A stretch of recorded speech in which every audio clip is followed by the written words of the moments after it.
Oi, gente, tudo bem? A aula de hoje aqui nesse videozinho curto é para falar um pouco sobre a importância de não banalizar algo que a gente desconhece.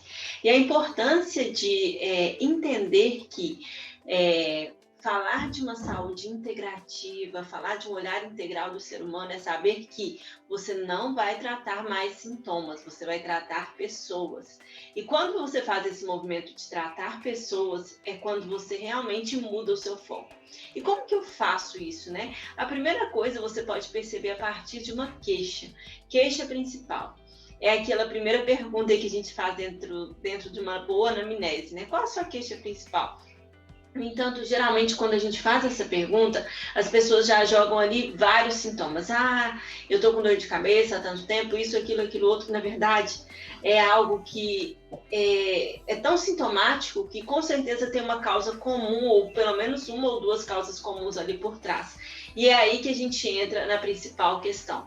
Esses dias a gente pegou uma paciente no MSI, né, dos atendimentos do MSI, que foi encaminhada para nós com a descrição de quadros de ansiedade. Bom, mas ela nem falou da ansiedade.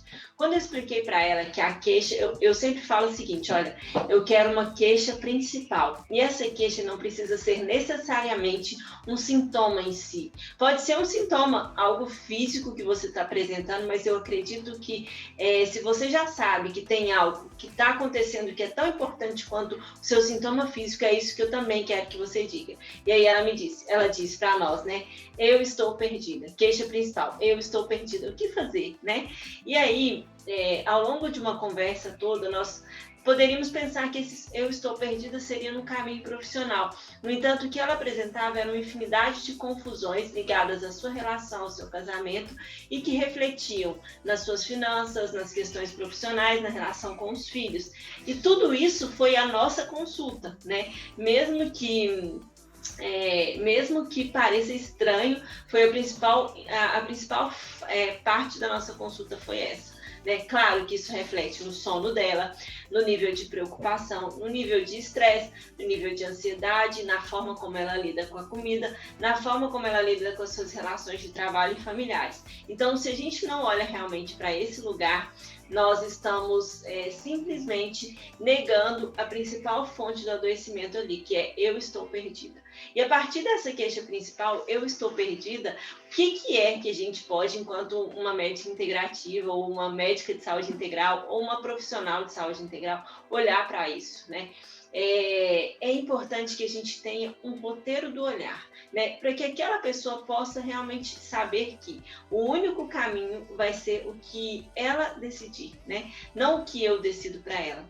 Então, eu estou perdida é justamente naquele ponto em que a pessoa encontra determinadas confusões que precisam ser clareadas. Então, é preciso colocar luz sobre cada uma daquelas questões. E quando nós colocamos luz sobre cada uma dessas questões, são envolvidas outras questões. Por exemplo, a comunicação. Como é a comunicação com as pessoas ao seu redor para dizer e para colocar essa situação que a incomoda, entende? Então a gente vai precisar olhar para a comunicação, a gente vai precisar olhar para esse chakra aqui e perceber que aquela pessoa que tem a queixa de eu estou perdida, ela também é uma pessoa que vem calando a sua voz há muito tempo e que ao calar a sua voz há muito tempo, ela tem o quê?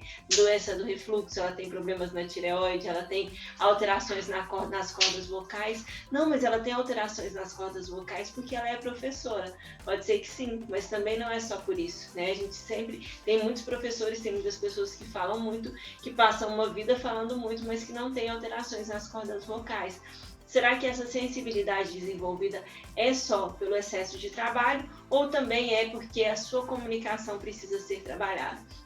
Então, quando eu falo não banalizar, é não simplesmente querer olhar para aquele sintoma em si e achar que aquele sintoma ele está dissociado de todo o restante.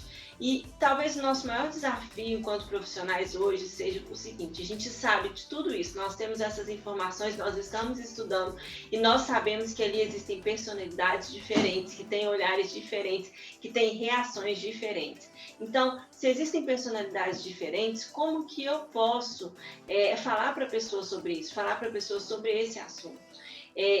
existe um gatilho mental, né, que é usado no marketing, mas que eu uso no meu consultório para os pacientes, é o gatilho mental da razão. Por que é um gatilho mental? Porque funciona, porque é tido como um gatilho mental, mas é algo que funciona. Você precisa tornar aquilo ali para a pessoa, não que aquilo seja explicável, mas de uma forma que ela compreenda.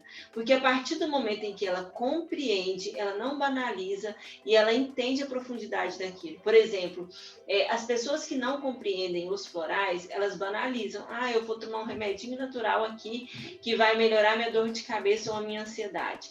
Não é isso, entende? Então, como que eu faço para que aquela pessoa que usa o floral que eu indico, para que ela possa entender que realmente aquilo ali é mais profundo do que só uma florzinha do jardim, né? Não que só uma florzinha do jardim não seja profunda, né? As florzinhas do jardim são muito profundas, mas não é isso. Como que eu faço?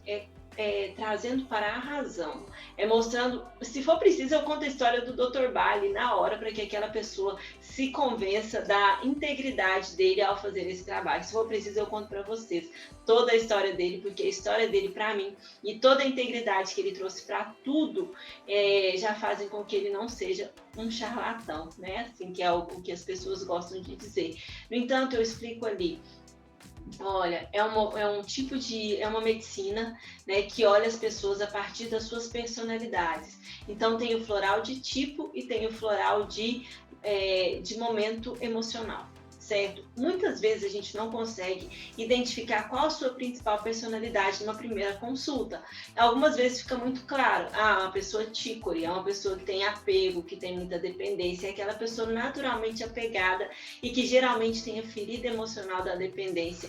Ela é uma pessoa fácil de identificar como uma personalidade tícore, que é uma florzinha, né, que é usada aqui para equilibrar esse tipo de personalidade. Então eu falo isso para as pessoas, olha, o sistema de tratamento do Dr. Bach, ele não é focado em tratar os sintomas, mas em tratar as pessoas, porque ao longo da sua formação, em um determinado momento, principalmente, ele acompanhou mais de 400 leitos de guerra, né? Ele era um infectologista, um dos melhores médicos da Inglaterra, e naquele período ele pôde observar, assim como nós que somos médicos observamos, né, que as pessoas de personalidades diferentes reagiam de uma forma diferente a determinada doença que era a mesma, ou ao ferimento que era o mesmo. Elas reagiam de forma diferente. E ao reagir de forma diferente, elas tinham o adoecimento de uma forma diferente. Então foi quando ele foi estudar as personalidades e estudar métodos naturais de abordar essas personalidades. Então isso aqui é para a pessoa que é assim, assim, assim, assim, assado. E aí aquele paciente que está sendo atendido, ele fala assim, uau, realmente eu sou esse tipo de pessoa, eu realmente sou assim, assim, assim, assim, assado. Então ele vai entender que ele pode escolher estar na luz ou na sua sombra. E quando a gente entrega o floral equilibra para a luz. Entendeu? Isso aí é o floral de tipo. O floral de personalidade é o floral de tipo ou personalidade. O floral de momento emocional é quando a pessoa está passando ali, ela tem um floral de tipo principal, mas ela está passando por um momento de luto, de uma tristeza muito grande. Então a gente vai lá buscar uma florzinha para aquele momento dela, entendeu? Então são essas abordagens, a gente tem que parar de banalizar. E a gente vai parar de banalizar as abordagens integrativas e esse olhar integral para o ser humano quando a gente tiver realmente, quando a gente estudar, quando a gente trazer para a luz um pouco da razão. Claro que tem muitas coisas que vêm de um sentir, que vêm de um processo intuitivo, que muitas vezes não vamos encontrar uma palavra que descreva. No entanto, eu posso trazer de onde vem aquele estudo, qual a plausibilidade daquilo que eu trabalho, por que é que aquilo funciona e por que eu acredito na funcionalidade daquilo, porque é que, enfim, né? Eu não estou falando que isso aqui é uma ciência, porque na verdade isso aqui é uma forma de você conversar com as pessoas. E aí, uma outra coisa que eu busco também são os artigos científicos, né? Eu vou lá no PubMed, eu levanto estudos, eu tenho estudado cada vez mais os estudos para poder saber separar aqueles bons estudos de estudos não tão bem feitos. E em muitos aspectos a gente encontra estudos científicos sim e outros não.